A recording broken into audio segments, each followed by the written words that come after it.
Yes. Hi, good evening. Mayor Garrity is on vacation this week. I don't think she is zooming into the meeting, but we welcome everybody to tonight's meeting, Wednesday, 7:30, August, I think it's the 18th, or is it the 19th? 19. The 19th, August 19th. I will be keeping track of all my errors tonight and see how well I do. Anyway, welcome. We're going to stand for the pledge. I pledge allegiance to the flag of the United States of America and to the republic for which it stands, one nation, under God, indivisible, with liberty and justice for all.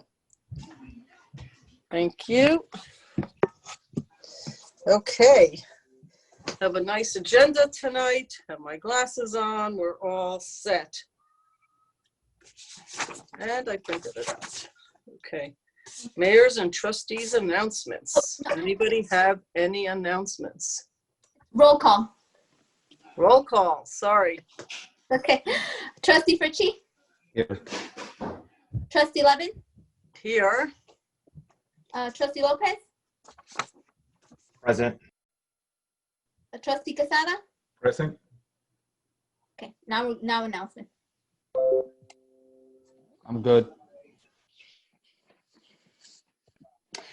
I will go. Good evening, everyone. Great to see you. So the Comprehensive Plan Steering Committee is on a roll.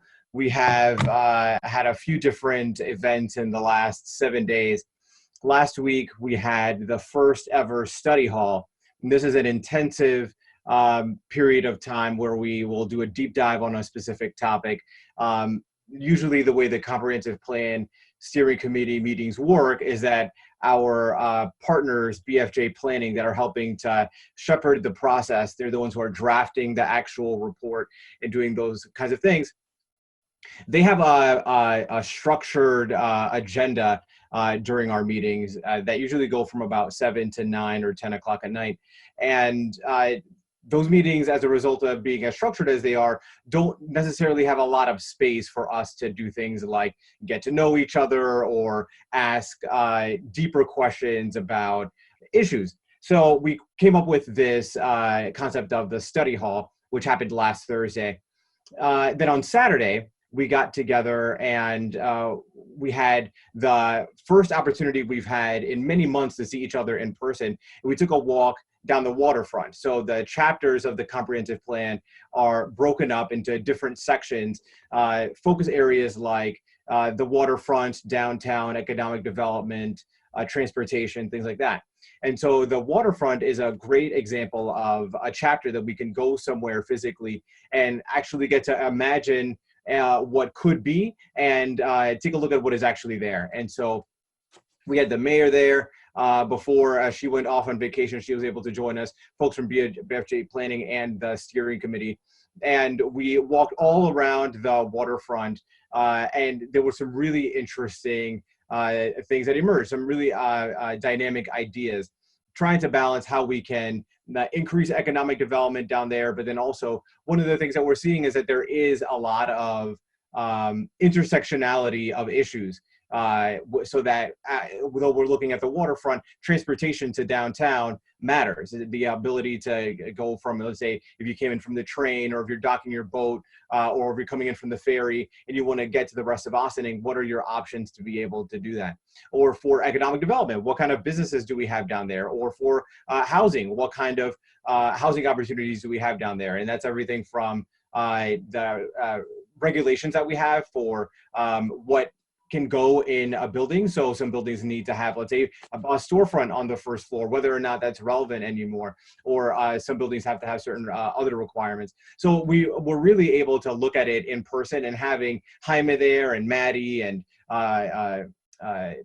Karen and the mayor and folks that really were able to tell us in detail some of the history of this stuff. It was really a dynamic and wonderful opportunity. And we're going to be doing that again next month with downtown. So very much looking forward to that.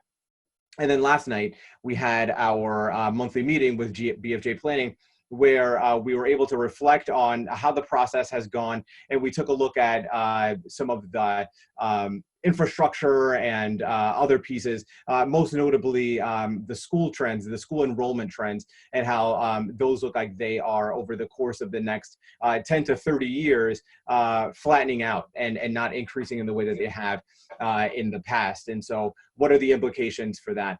The one piece that I will bring to the board as particularly important is that the idea is that by around November, we will have a final draft that you're able to read through and give comments.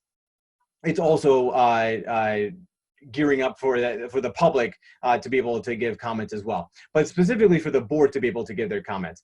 And it's going to be a really big document. And so our recommendation for the board is that every month Bfj Planning is releasing, usually it's been one chapter. This month it might be two because we took a look at a couple of issues at once, but between 1 and 2 chapters a month is to review those chapters starting now. They're already on the website, awakeningtomorrow.com, so that you can start to get a sense of what may be missing, what thoughts you may have, and do it in a way that may be a little bit more sustainable, digestible, as opposed to sitting down for a 5-hour block and trying to get through it all at once, or get through it over the course of a month or something like that. The reason this is particularly important is because when we asked Bfj Planning about the cadence of what they've been producing, like I said, a chapter every month or so. But as they emphasize, these are drafts, right? They receive feedback and they'll iterate on those drafts. I asked them, what kind of feedback have you gotten? Can you tell me what chapter has gotten the most substantive feedback and what changes have you made to it? And there really wasn't much of anything, whether it was from the public, the steering committee, the trustees, no one. And so that means that already there are 4 chapters that have been written. And the way that they have been published on our website is the way that they have remained. And I think that means that there's value left on the table for questions that we can be raising, particularly about how we can make the recommendations that they're making actionable, what big issues may be missing, things like that. So my request to you is to take a look at those chapters starting now, and Manny and I would be happy to answer any questions you have about the steering committee now or at any point in the future. And that's it for me for announcements. Thank you very much. Great. Sorry, I was playing a little bit. I have both a pad and the iPhone trying to correct my background, which is upsetting me. So anybody else? Sorry if that interfered with anybody. Anybody else from the board? May I, a few minutes. So I want to piggyback on what Omar said yesterday. So, and just keep in mind, this is not just a feedback that we have to get from the board, but this is a feedback that we need to get from the public, from the residents of the village of Austin. I think it's very important for us. We are going through this whole process. We started last year, and now this year with a consultant, we are gearing out to revise or update or improve what our comp plan is currently right now. And that's going to affect the next 10 years of what Austin looks like, or what the intent is to look like. So I think I want to emphasize that this is a community effort. We want to hear from the community. We want to hear from the residents. It's not just about us making recommendations. It's not just about the steering committee making recommendations.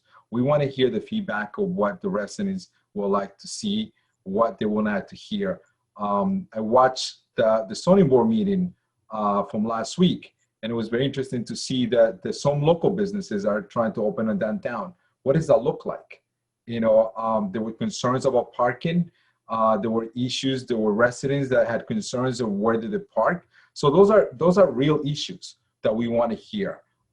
So I implore you that please, reach out to us, go to our website, look into that information that we have posted in there. If you want more clarification, reach out to a staff member, reach out to one of us. It doesn't matter. It doesn't have to be me. It doesn't have to be Omar. It could be anybody in the board that you would like to talk to. That's what we're here. We're here to represent the village of Austin. We're here to represent you guys. So that's something that is coming up. Among other stuff, I mean, there's a lot of stuff that is going to be coming up. There's going to be a parking study that we're going to be implementing at some point. So we would like to hear some feedback in that.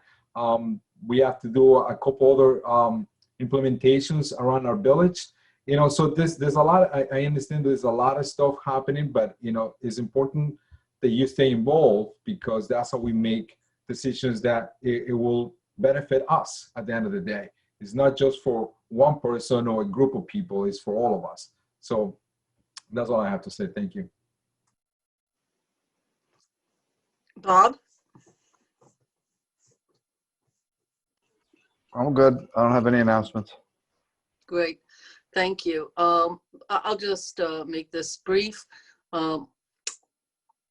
I try not to discuss, even though we all run for office and we have colleagues in both the town and village that run for office. I just want to remind everybody that yesterday was sort of a celebration of the suffragist movement and the ratification of the 19th Amendment. For me, it's a big deal. For me, a parent, a mother of 2 daughters, always a big deal to be involved in the political environment for women, for minorities. It doesn't matter to me whether, regardless of the fact that I'm a Democrat, it matters not what your political belief is and what your positions are within your parties, across parties. The most important thing is to appreciate the democratic process and the voting, and that for some people, it took many more decades of fighting to get their right to vote than it did for others. And it is a fight, and for all of us to respect our ancestors and the people that came before us, and for all of us that come from countries where voting is either sham or it doesn't exist. I think the latter is more accurate. It's not only a privilege, I just think, similar to the comprehensive plan, really, voices need to be heard. And if your voice is not heard, it becomes more difficult to get what you want done, because we can only really hear the people that come forward and speak to us. It's very hard to predict what people want. It's a lot simpler to actually speak to us. We're at BOT at villageofaustining.org. So, and you can speak to any of the trustees. We are all elected officials by this community. And I think, bar none, every one of us sees this as an honor and a privilege. And frankly, for me, amazingly joyful part of my life to serve the community. So please share your thoughts with us. I will say to the village manager and Jamie, I tried to fill out the survey for the wall and some of the other stuff. It does not look good on an iPhone. I don't know if they did responsive themes. I don't know what they did. It's very difficult to fill out the survey on an iPhone. And an iPhone is really the dominant source of digital venue in this area, much more than desktops now, much more than pads, much more than anything. So, and literally it's the iPhone. It's much more often used than any of the Android products. So if somebody could look at that, because it was really cumbersome to fill out surveys, and the way the screens were not working well, because I want everybody to be able to go online and to contribute whatever they can at their own pace and at their own time. So that was, so please get involved. In the get involved category theme of the evening, I had one of my favorite committees, not that I'm picking favorite committees, but I will anyway. I love the RAB, as we call it, Reg Advisory Board, which is made up of people from diverse backgrounds who represent the town, the village, and unincorporated town. And the village is filled up, yay for us, but the town, unincorporated, is looking. There are 2 seats available. It would be really great to fill that committee so that more of their work gets pushed forward, as we have about a dozen committees, but that one is one of the few that includes both the town and the village. And frankly, it's a fun board in the sense that it deals with one of the areas in our community that is truly open to everybody. Our Parks and Community Center is really shining stars in our community and so highly utilized. So I'm putting it out there, hoping that somebody's hearing me and sharing this. I think you have to just be 18 or older. I'm not even sure you have to be 18. You might be 16. I'll ask Stuart. But I think it's just, anybody can join that wants to be involved. We meet once a month for a couple of hours, and there's some subgroups. It's great fun. So that's it, at least for my announcement. I appreciate everybody. The comprehensive plan is a very big deal. So much has changed in this village since 2009 when the last one was done. It took 5 years to do the last one, so that means they started probably around 2005. It's like a long time for an area like this. So I hope that everybody does raise their hand. Village manager, shall we move on to the agenda? Thank you, Trustee Levin. Thank you. Good evening, everybody. I just want to start. We're going to have a little change in the agenda tonight. Under new business, we had an update for Symprocity, which was an online software system that we were using for our building planning departments that we are going to be changing due to some issues with Symprocity's inability to deliver on their contract as we negotiated it. However, at this time, we are still looking at a few different options. So we're going to just postpone that update till we have options. We are likely going to be issuing an RFP to really determine what the best options are. We have been looking at other options. Right now, we can still, the good news is, from a resident standpoint, you can still submit your planning, your plans and your building permits online. We're just handling more of the back office and uploading to our systems that, you know, we're looking for a system to address that. That's more of a back office issue.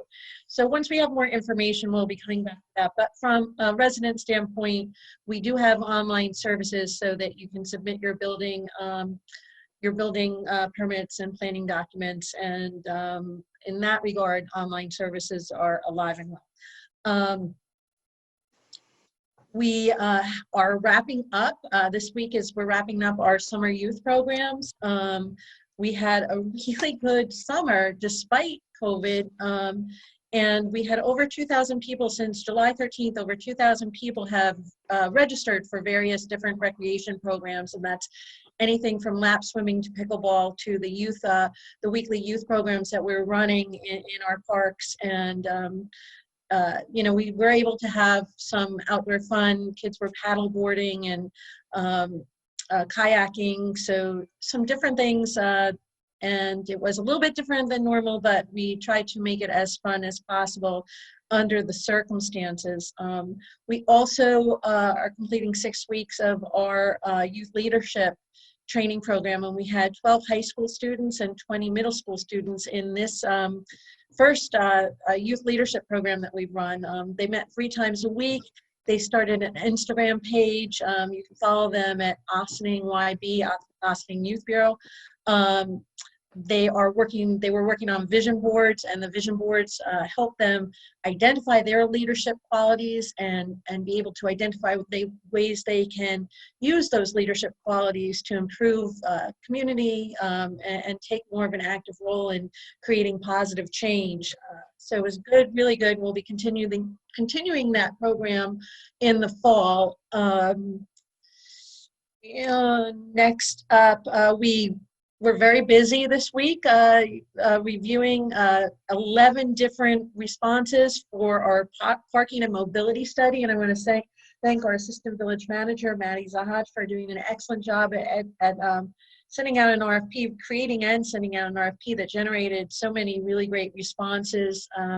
We will be looking to select a firm out of the responses we got, and hopefully be able to start our parking and mobility study in September in coordination with our comprehensive planning exercise as well. So we'll be able to do that. It's actually very good timing to link those 2 projects. We have— Can I ask a question here? Or do you want to finish your list? You can ask a question. Okay, so the town is also doing a comprehensive plan. We haven't really discussed it, and it's okay with me if you say, let's hold off on this. I'm curious, given how much effort we're putting to the comprehensive plan, and especially when I hear traffic studies and they're going to have to go hand in glove at some point, maybe yes, maybe no, it depends on how it plays out. How is this playing out with the town? I mean, even the downtown waterfront, you know, the difference between the town park and the village park is like 2 inches. You Right. know, one starts the other end. So, you know, to the average person walking and people, you know, it's all one place and it's all Ossining, etc. So can you maybe shed some light, or maybe I should have asked Omar Yeah, and can I take a Manny crack at this, before, but and then Karen, you back me up? Can we do that? We can do that. Okay. Thank you, Trustee Lopez. Yeah, for sure. So this has been a topic of conversation since the very first meeting of the Village Comprehensive Plan Steering Committee.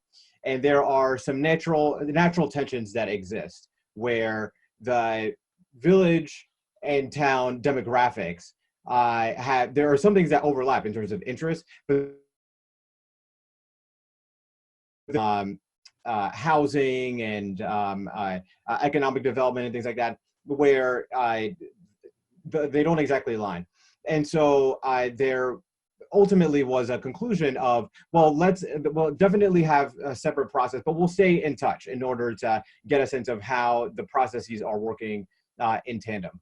The most notable thing thus far is that the village is meaningfully ahead than the town in the process so far, so that we're now deep into drafting parts of the report, and they're not there yet. So what it would mean for us to have our processes in parallel would be slowing down our process to an extent that wouldn't be feasible. Or what will really, actually where we landed, is that there are documents, studies, whether it's the DRWC report or whatever else, the school demographics, some that have come out in the last couple of years, some that are coming out right now, that are going to inform the comprehensive plan. You take, for example, the Recreation Advisory Board report that you and the RAB reported on last week. That was really helpful information that will inform the comprehensive plan here in the village. The idea is that that will also inform the town's comprehensive plan, but the coordination of how things like our parking study, how they will be used by the respective comprehensive plans, there's enough kind of municipal rights in terms of how each one wants to manage their own report that it's a function of continuing to communicate, but recognizing that what we're really doing is just like providing as much information as possible and then do with it what you feel is right. And that's essentially where we've landed, although Village Manager DeTore, happy to have you correct everything that I've said. No, I think that's a good summary. So keeping in mind that the town plan is very, very specific to planning planning as it pertains to the unincorporated town. And the village plan is specific to the village, where there's intersectionality. So when we're looking at infrastructure, when we're looking at our water systems, when we're looking at our first responders, there is going to be a lot of mutual sharing of information on those things, especially because we have a water treatment facility that is vitally important to the village, that is on town, resides, that is physically in the town of Ossining. The waterfront, we have invited the town supervisor to be at our waterfront subcommittee meeting next week, because, tomorrow. It's tomorrow. So we're making sure that we're connecting and we're informing along the way. If we do, parking study is interesting because a parking study is going to look at resident parking, it's going to look at business parking, and it's going to evaluate parking that's coming from other areas during the day, overnight parking. So it's really going to be looking at, and that way, the parking study that we're doing right now is very specific to the downtown. This was the parking study that was a fallout from the consolidated funding application, which really focused on downtown revitalization efforts.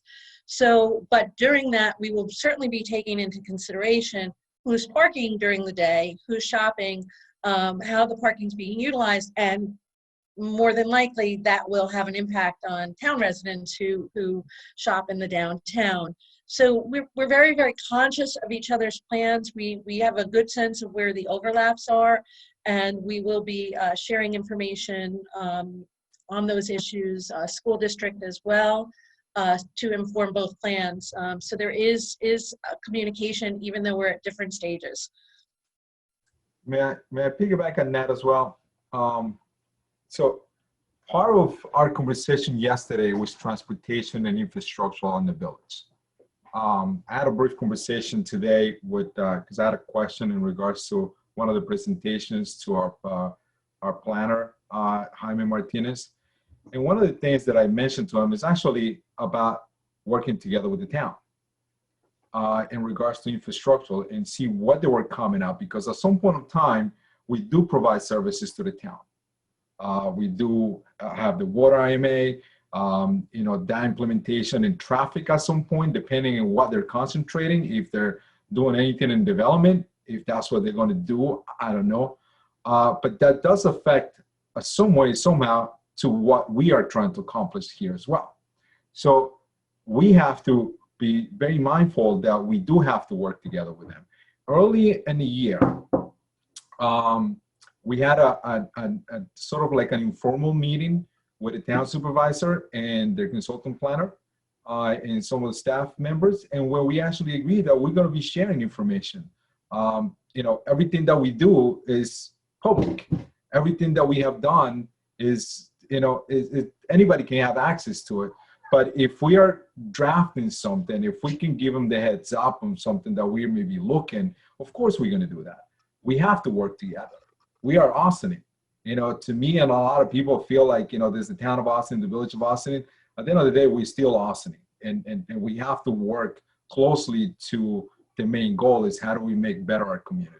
So I'm not sure if that answers your question, Rika, but that's sort of the short and long form. You know, even though there are items that we should not, that we're not going to wait for them to do or to work on it. I don't even know if they're going to be working on it.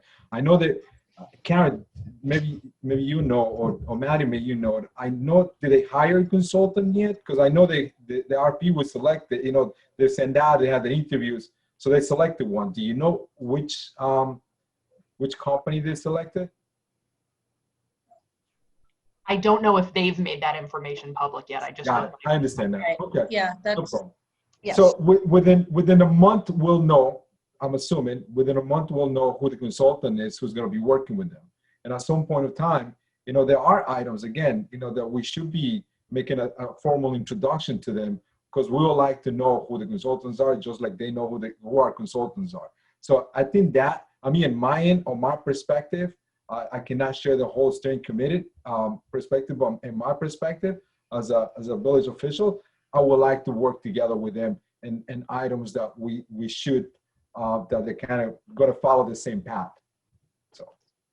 Okay, so I appreciate the information. My takeaways are that the village is traveling on a parallel path with the town, but as usual, we're winning. We're far ahead of them as far as progress on. I can't say that it's a contest. No, That could be a problem. Exactly as it was said.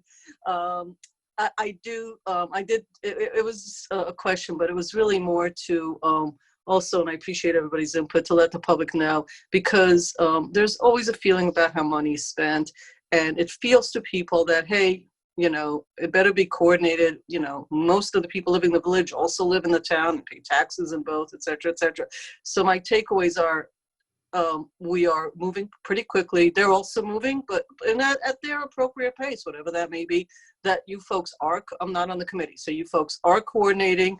There will be places where the parallel paths will meet, discussions, and you'll move forward, which I think is exactly what we discussed. So the public should be assured that that is actually being taken into account, that it's actually interesting. I do want to remind the public that the town is not doing a comprehensive plan on the whole town, that they're very specific, and that was On very the helpful. unincorporated portion of the town, yes. Which, when people figure out the borders that exist, they run for office. That's the rule. You run for office when you figure out all of the borders. But truthfully, all kidding aside, that's sort of where I was going with that. I just want to be mindful, and you guys are being mindful. So I just didn't hear that in other presentations. I really appreciate the clarification that everybody had. And we just have to make sure that the public is aware that we are coordinating efforts with the town and the village so that we're on the lookout to share expertise and to leverage off each other's strength. And there might be differences. We're going to deal with them. We affect each other deeply. It's not just a physicality. Every time you do something in one place in the municipality, you're affecting the other, and you're affecting the school system and the library and the waterfront and the environment. So we understand that. And I think the comprehensive plan, you guys seem to be really looking at it in a very mindful way. Appreciate that. And village manager, I don't believe you were done with your list of things you wanted to discuss. I asked a question in the middle of your list. That's okay. That's fine. No problem. Our next item up is, if you remember, in 2020, as part of our budget process, we made a decision to replace some of our older vehicles with new hybrid electric vehicles. And in May, we got our first Nissan Leaf. It was one of two, and it has been waiting for its mate, which has now finally arrived from Tennessee. It took some time to get here. It was COVID challenges and any other number of challenges, but they are reunited now and charging, I think, as we speak. And we have our two cars. These will be used by our code enforcement officials. So you'll see them, we're getting the signage on. They'll be ready to go pretty soon. And then, you know, we also got some other good news today that the New York Power Authority has selected Ossining for 3 sites in Ossining for its community solar program, which is really great news. And the sites that are being evaluated right now that have been deemed appropriate are the community center, the operations center, and the train station lot. So we're looking, we'll be, you know, hopefully implementing community-based solar there, which is another way we are looking to keep Ossining green and clean. So good news on that front. We were very happy to hear that. We've just been talking about. Is that solar panels standalones on top of buildings as parking overhangs? What exactly does that look like? I think it's pretty much all of the above. So it would be parking overhangs at the train station, and then panels on the roofs for the community center and the ops center, as I understand it, and then it would be a community resource for solar. So, and the payment for all of that is a grant or our dollar? Do we know?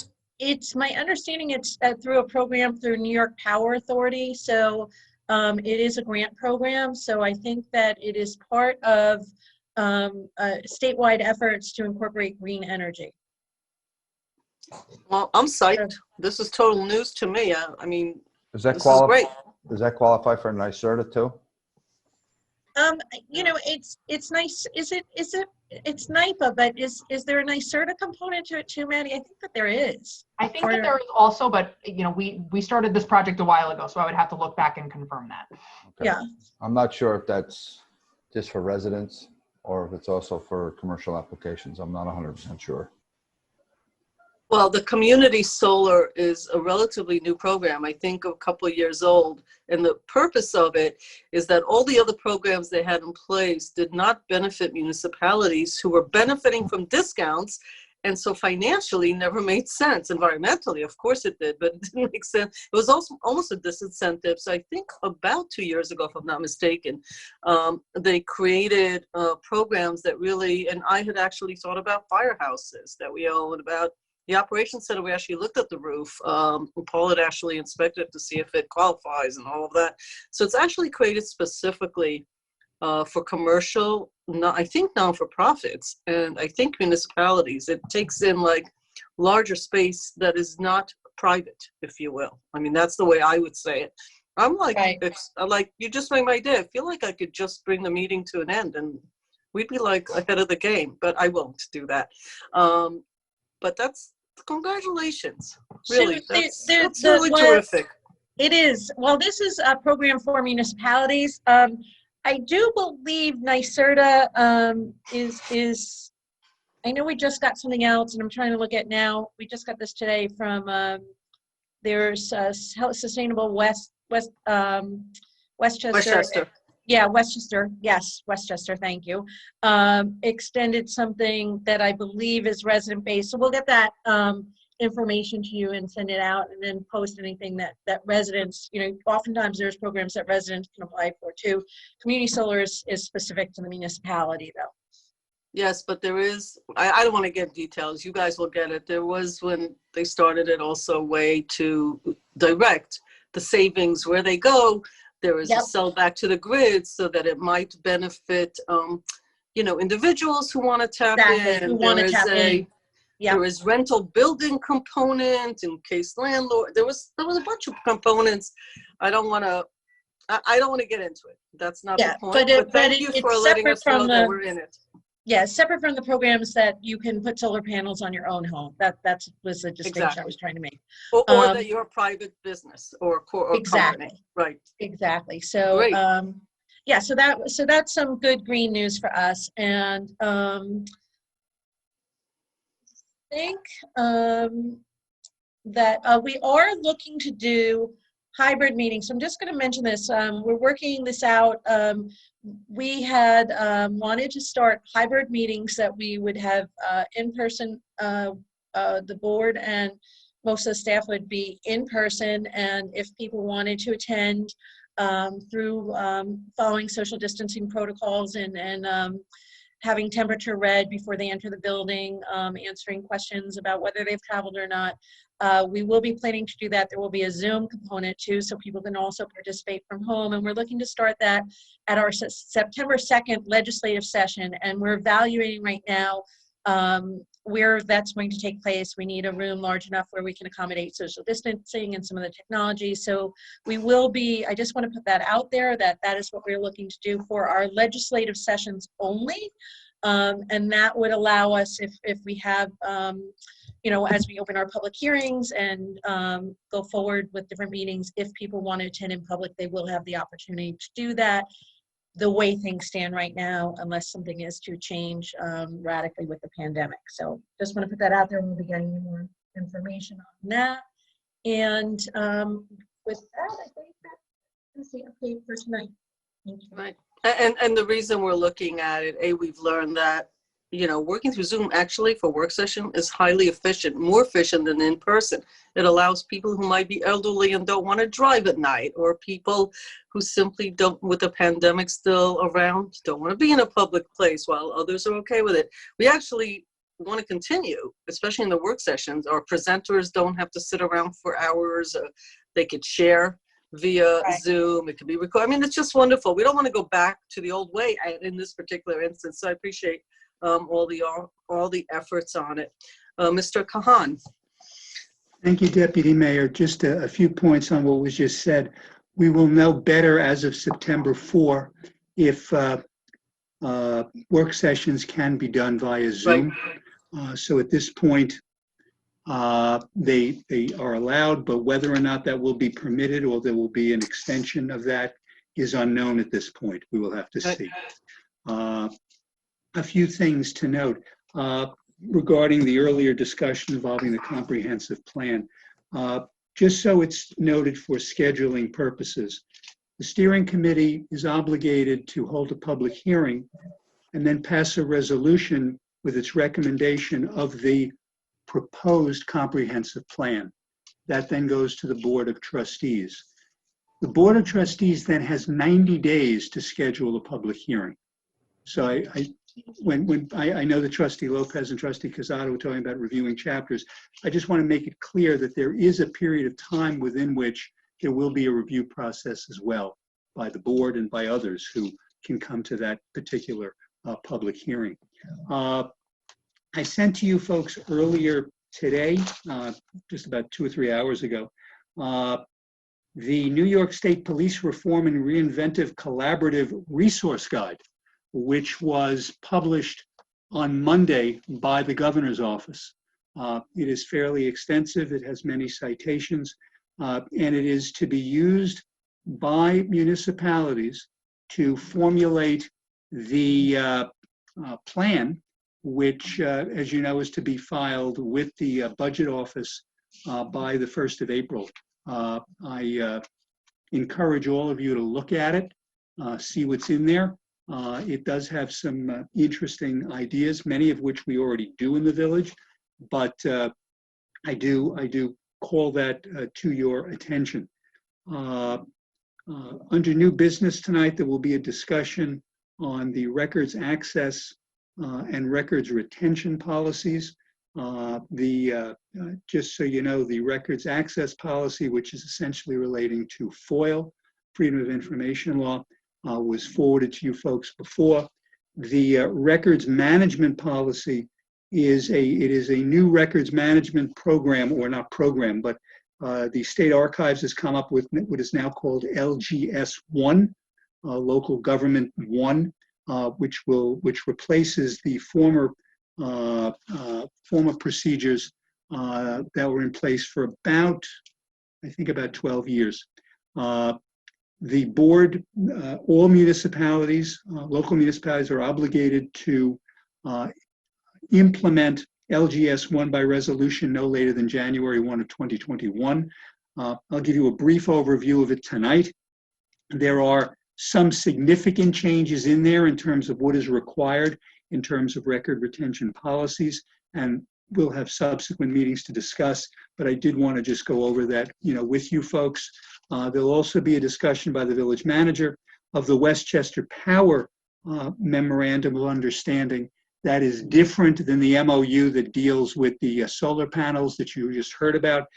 This MOU deals with community choice aggregation, and that is something that the board will have presented via resolution on the 2nd of September. So just we have that there. And I think that's all that I have for now. Thank you.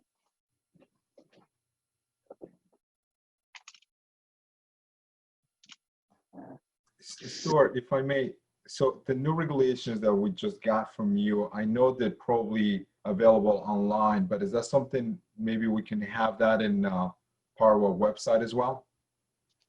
Well, when you say this is a resource guide, is that what you're referring to? Correct. The handbook that it was, I don't see why not. I can provide it to Jamie, and then we can get it up on a website. I appreciate that. Thank you.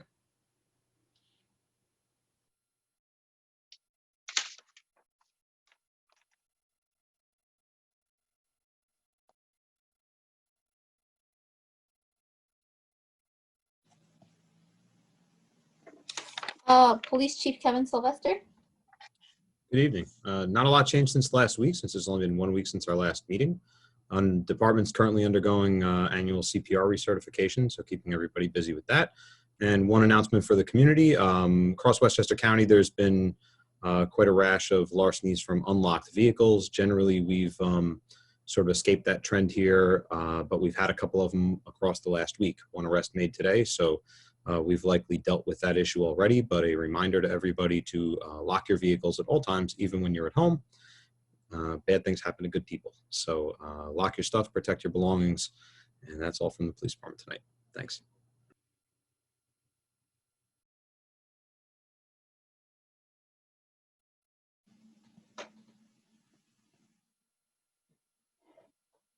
Vika, you're muted. Sorry. You want to go on? I was going to ask Martha if she wants to just make the announcement for organizational announcements. Sure. Is there anybody here who would like to make an organizational announcement? I'm looking to see on my gallery. Anybody see anybody that is here? I see 2 extra attendees. There's 2 attendees, but no one has raised their hands. Okay. I wanted to say it out loud in case they heard that. Thank you. Martha? Sure. Moving on to village board resolutions. Is there any member of the public who would like to address the board in any of tonight's resolutions? Seeing no one? Okay. Seeing no one, approval of voucher detail, August 19th, 2020. Resolved that the Board of Trustees of the Village of Austin hereby approves the voucher detail report dated August 19th, 2020 in the amount of $817,050.12. Do I have a motion? So moved. Second. Third. Anybody on the board? Any conversation on the board? No. Nope. All those in favor? Aye. Aye. Opposed? Okay. Fire Department, Driver's List, Fire Police and Rescue Squad. Resolved that upon the recommendation of the Fire Chief, Sheila Crimmins was placed on the driver's list of Fire, Police, and Rescue Squad. Do I have a motion? So moved. Second. Any comments from the board? All those in favor? Aye. All opposed? Okay. Is there any continuing business of the board? Okay. No, doesn't look like it. New business of the board. Topic: consideration of records access and records retention / management policies. Stuart. Thank you, Martha. I appreciate it. Folks, as I just mentioned before, the first policy which was sent to you is the records access policy. It's the public access to records of the Village of Ossining.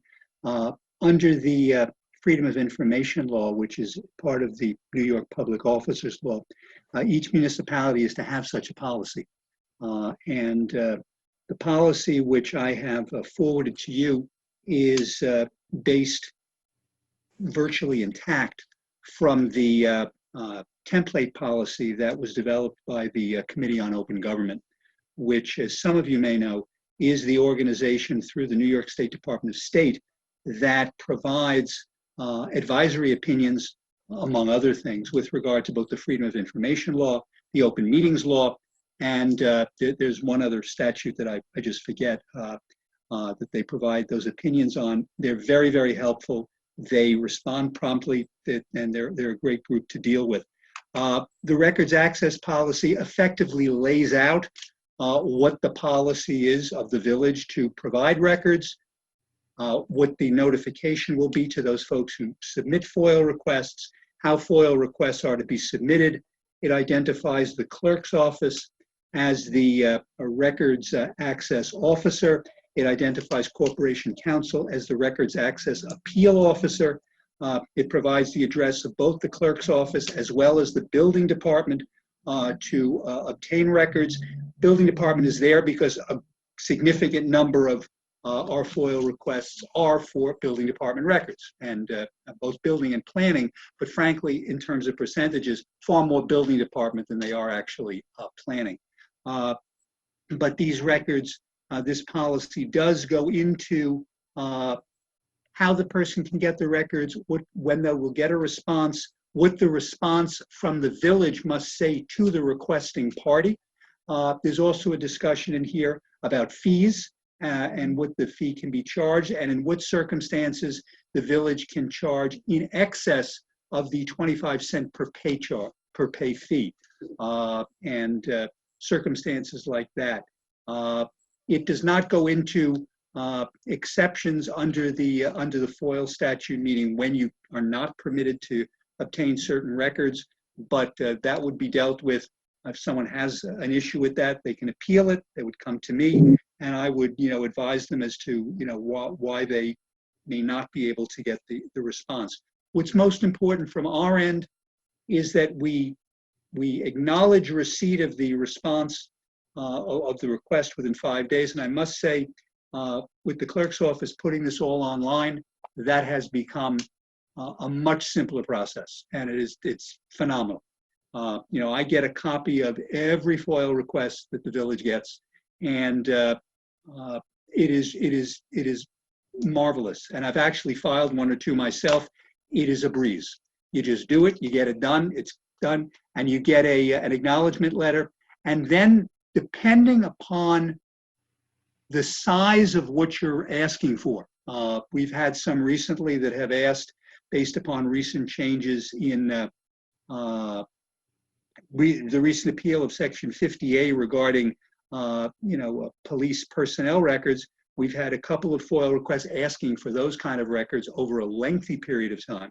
And in circumstances where that occurs, it's not required that we get it out within 20 business days. We can actually put a date, which can be fairly far in the future, to say how long it will take to get it.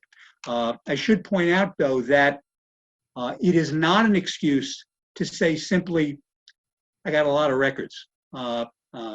If you have them, you have to go through them. Also, even if you're not required to have a record, if you in fact have the record, you got to provide it.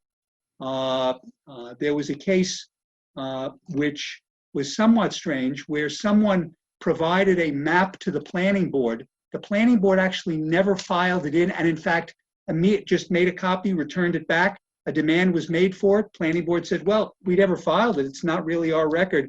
The court said, no, you have it. You got to turn it over. So all this is explained here, but this policy will be one that will be on the website and will be made easily available to anyone who wants to see it. They can go through it, and that would be the FOIL access policy. I'm certainly here now to answer any questions. My hope is that at the September 2nd legislative meeting, the board could vote to adopt the records access policy, which, as I noted, is based upon the template policy developed by the Committee on Open Government. So are there any questions with regard to the records access policy? Anybody?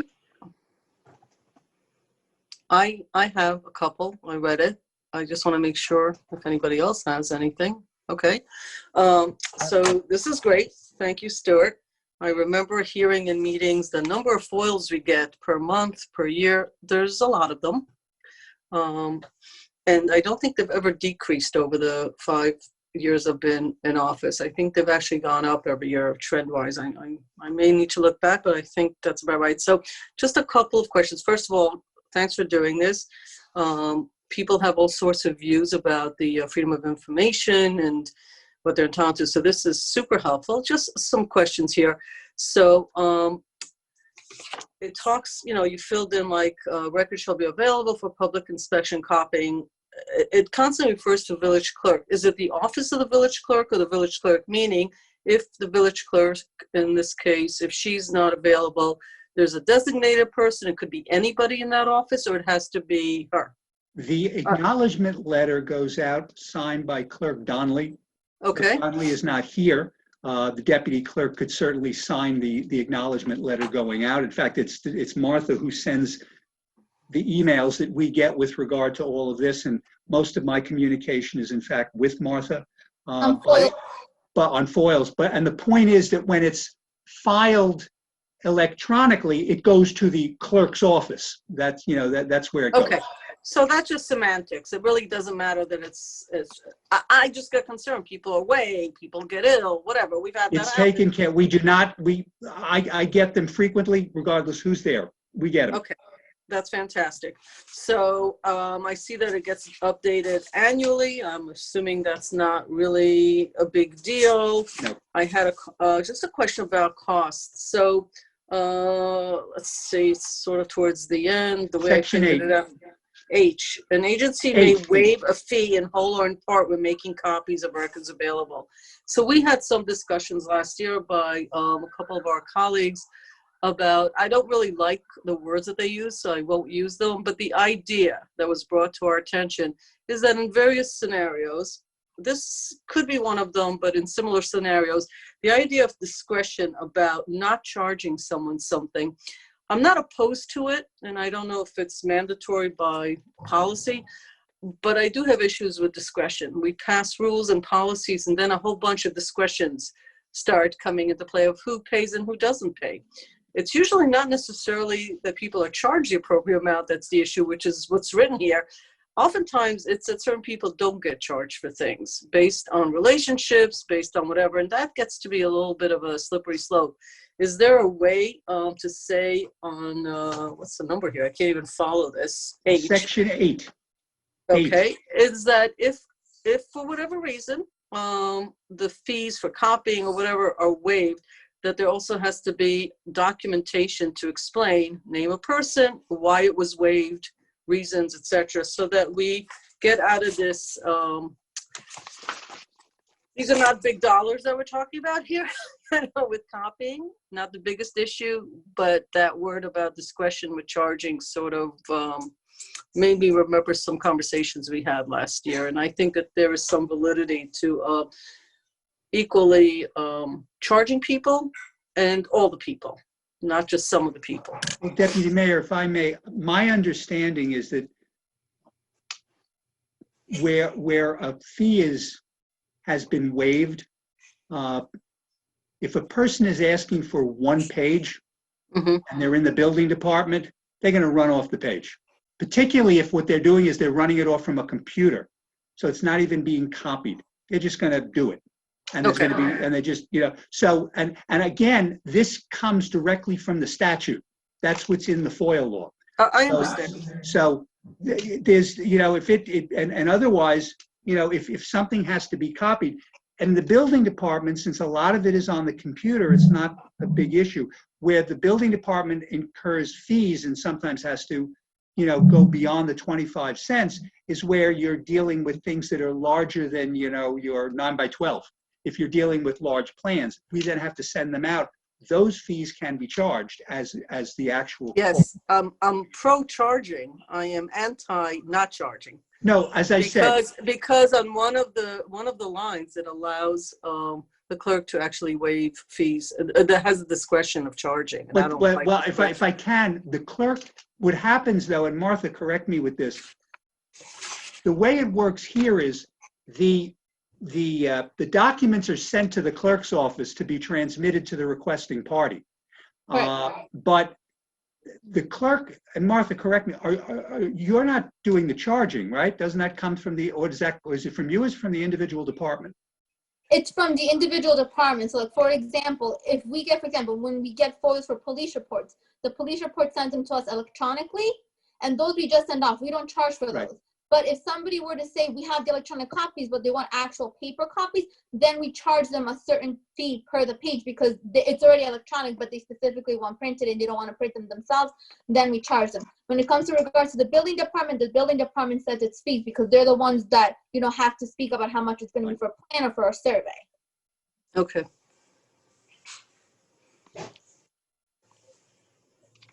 Thank you. I'm not quite sure I made my point, but I don't think it's big enough point to continue this conversation and hold everybody up. So let's move on to the vote. Are we voting? It's just a policy, right? No. Well, first of all, it's a policy. You'd have to adopt it, but we can do that on the 2nd of. I didn't draft the resolution, so I can do that on the 2nd. The other thing, folks, I did want to discuss tonight was the records retention. And in essence, records destruction policy for that matter. Before we get to ask a quick question. Yes. Great. I've not ever submitted a FOIL request. I've gone on the website to see what the process involves, but it seems to me to be that when you're requesting a document, usually you would have in mind what it is that you're looking for. So that if I wanted to see, for example, show me, so what I'm trying to get, the question that I have is like, how broad can a request be? Can you say give me every email that Mayor Garrity has ever sent? Like, could you do that? Or does it have to be like, oh, I think we actually got that exact one at one point. Trustee Lopez, the answer is yes, you could make that request. It would take a long time to respond to, but you could do it. Generally, though, if something came in like that, I would ask the individual to either give me a temporal period, what's the time, or what's the topic, because otherwise, literally, we would be spending so many man hours. Well, that would be one of the circumstances where the party requesting it would then have to agree to pay an hourly rate for the lowest paid village employee who could do that. And we would insist in that circumstance, they pay that before we comply with any FOIL request. We have on occasion told an individual that your request, we just don't know what you're asking for. I mean, that happens. You know, they're asking, you know, it's unclear. It sometimes happens, for example, with the building department. We want everything that you have on 16 Croton Avenue. Well, okay. I mean, that could go back, you know, so God knows when. Be a little It's an bit old building. Yeah. narrower. So we are entitled and we are allowed to ask, are you using, to narrow it. One thing we do ask is that if someone is asking for a list of names in particular, we get a lot of these in the building department. We are allowed to inquire, are you planning to use that for some commercial purpose? If they are unwilling to say they're not, we do not have to comply with the request. We often get requests in the building department. There are a couple of companies that on a sort of every 3 or 4 months, they ask for a copy of a list of every building permit you've issued, or every contractor who's come into the office, that kind of stuff. But they actually affirm that they are not using it for commercial purposes. They're using it basically on their own. They're going to reach out to these people. But in response to your question, there's I shouldn't say overbroad. If there's a large volume of records, that's not a ground to deny. But if it's an overbroad request, it is a ground to deny. And we often will give the requesting party an opportunity to limit the request, to make it so that we can actually understand what they're asking for. Frankly, if they don't, then the request gets denied. Yeah. And are those requests public information? FOIL requests, if someone wants to FOIL what is FOILable, yeah, the answer is sure. Well, the rule of thumb is like when people send me a FOIL, and if it's way too vague, like I give them a call up or I email them and ask them specifically, could you provide more information? Because the more information you provide, the easier it is for us to find it and the quicker it is to get a response. That tends to be what we tell them. Right. So I guess my question is, can I get is there a place where you can find out what requests have been made, to say, like, show me all the requests that have been made about the building department and like a report of FOIL requests? You'd have to FOIL the requests. I mean, that's what you'd have to do. Got it. And we're back where we started. Okay, I'm good. Thank you.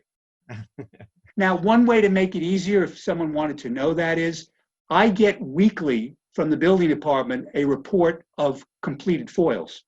So effectively, I get that literally every week. So that way one could do it. But the only way to get that, if someone was outside, they'd have to request it. They have to serve a FOIL request. So we'll FOIL Stuart to get all that information about the building department. We don't actually have to, because he gets a report, which is ours, but the public does. And with the new software that we had, that thanks to Sue we brought into the office, it has become a whole lot easier to do it all online, and even the system itself can run a report if somebody were to ask for them to see how many FOILs we've gotten.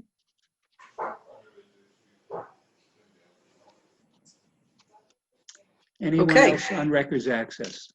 So you are asking us, it's a policy, and we're being asked to just adopt the policy on the 2nd of September. Thank you. Okay. The next thing, folks, I mentioned briefly before, was the records retention policy. This was just went into effect on August 1st, 2020 by the State Education Department. They kept it very close to the vest. They actually did not have it released until about the 30th of July, and it's only 425 pages. It is in many ways, and one of the reasons it's that long is that before this, there were records retention policies for county governments, for various municipalities, for community colleges, for water districts. What they've done is they put them all together into one large book called LGS 1. And all municipalities are required to follow LGS 1. The prior one that we were following was something called MU 1. And by January 1 of 2021, the board must pass a resolution which the State Archives has prepared, which essentially says we adopt this particular policy. Many of the policies in there are similar to what they were before, but I should point out there are, I have it here, there are 16 pages of what the state is deeming as significant changes to the policies. A number of those do not affect the village at all. We don't have a community college. We don't have a school district of our own, and that we're responsible for. But there are responsibilities relating to personnel, with regarding to IT, with regard to how long certain records have to be kept. This becomes very important for all of us. And Sue is the clerk is the records retention officer for the village by statute. And it becomes very important because if there are records that you can dispose of, unless there is a particular reason for holding them, you frankly should dispose of them. Now, certain records you may want to hold. If there's a case in litigation, you may want to keep it. If there's something that you have that is of certain historical value, you may want to keep it. But otherwise, if you have reached the retention period, you do want to get rid of those records. And what I've been spending some time doing is, going through the various changes. There are significant changes that relate to property and building regulation in terms of what you have to keep. You're now required to keep incomplete applications, which you did not have to keep before. And you have to keep them for a certain number of years. And so all of this is part of the policy. One of the things I'll be talking with Sue and Martha, as well as the individual departments, in terms of what they need to do for their records retention. So again, this is distinct from records access, but it plays into it because someone may request something. And I should also just say this, that if you follow the disposition schedule and timely get rid of records, and then someone serves a FOIL request, but you don't have the record anymore, you don't have to produce it. But if you are keeping the records because you're not following the retention schedule, you got to produce it, even if you were allowed to dispose of it. So that's the retention and disposition schedule. I'll be talking more about that as we get closer, get further into this year. But again, by January 1, the board must adopt the resolution. But LGS 1 is now, in effect. The former one, MU1, sunsetted out on July 31st. So you're adding this into September 2nd? We can put it on for September 2nd. There's no reason why not. It's a simple 2-paragraph resolution that the state has been kind enough to prepare for us. Yep. I mean, I think it goes hand in glove with the other one. It certainly can certainly do it. I don't know. I'm feeling like a lot of weight of a lot of paper should be gotten rid of, which would be only a good thing. A simple question. This is a statewide policy? Yes. Is it a national? So is it different from state to state, to your knowledge, or is it the same from state to state? Retention records differ state to state in terms of times and things like that. This was something that was discussed over years by the state education department and is operated through the state archives. But this is a statewide policy. Great. Okay. Terrific. Thank you. Thank you, folks. Martha? Next item. Okay. So our next item, skipping B and going directly to C, is Westchester Power MOU. Village Manager Karen Vittori. Thank you, Deputy Clerk. So if you remember, on July 8th, we had Dan Welsh and Carmen Santos from Sustainable Westchester here to talk about the, I'm sorry, I always get it wrong, the CCA program, which is the Community Choice Aggregation Program. And this is a program that allows municipalities to take advantage of green energy sources more efficiently. And it does so through economies of scale. And we've been doing this, this will be the third MOU that we're looking to sign with them. They are working on an energy service agreement with Con Edison to lock in a fixed rate. It's possible that might be for 2 years based on energy costs right now. And the way it works is municipalities sign up to participate. It is an opt-out program, so if residents would like to opt out of the program, they do have that ability, and then they can choose a different source of energy if they choose through Con Edison. Nothing changes with their bills. The bills are still sent by Con Edison. And again, this is a way to make green energy more efficient, more cost efficient for residents, and more available, and it has been a successful program so far. So on September 2nd, we would like to have an MOU, a resolution prepared so that we can sign the MOU in advance of the due date, which is September 7th. I have a couple of questions. For the public to understand, this is for people that cannot do solar or can apply it, and they can tap into this to take advantage of a shared program, correct? Yes. Now, do we have record of who uses this and what kind of success rate they have? The majority of residents use it. I don't know offhand what the opt-out rate is. So the way it works, in order for them to really negotiate the lower rates, it's based on opting into the program. So the municipalities opt in for their municipalities, the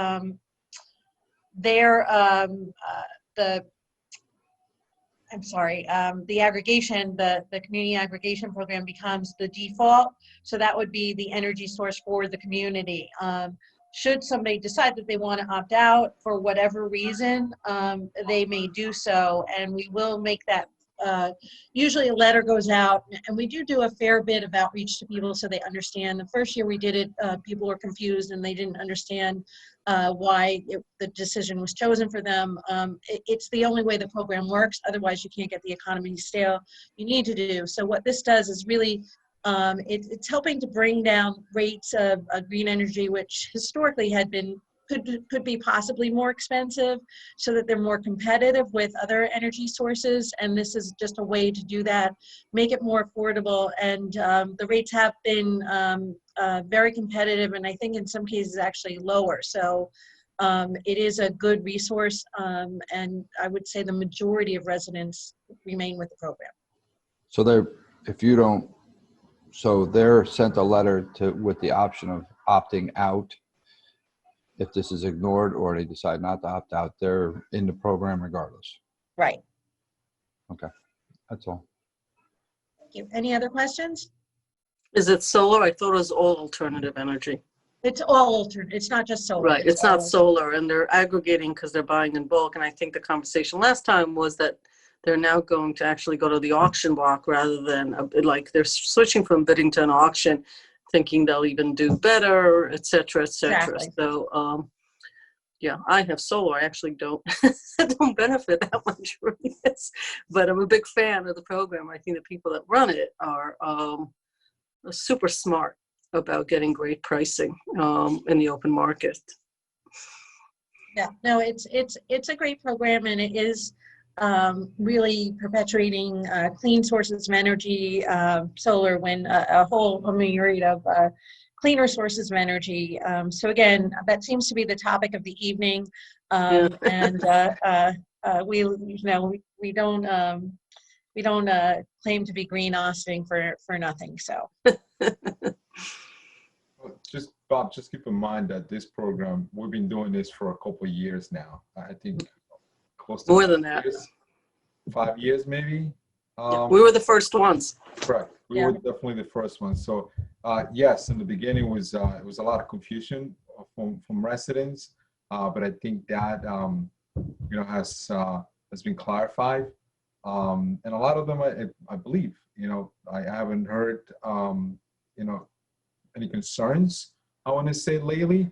So obviously the price, we always get a better price on this one. So I'm one of the people who doesn't have any solar on my roof. So I take advantage of that, obviously. So you know, the prices are always very competitive on situations like this.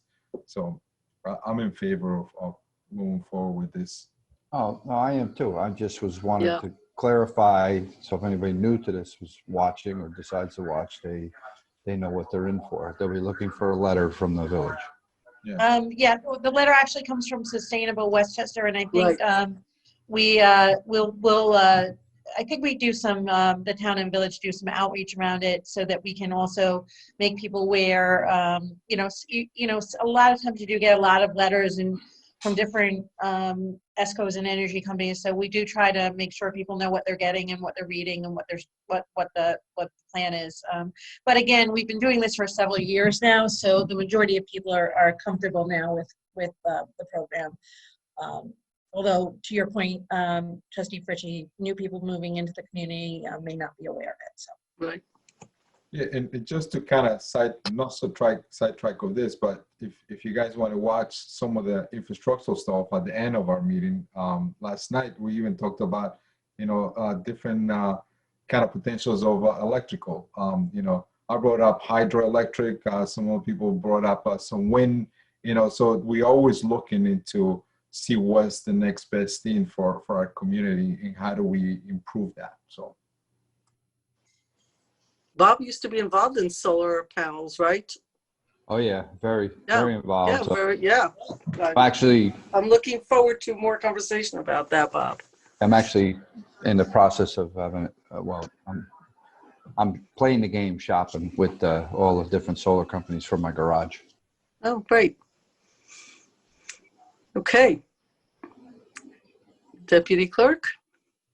Okay, moving on to visitor recognition.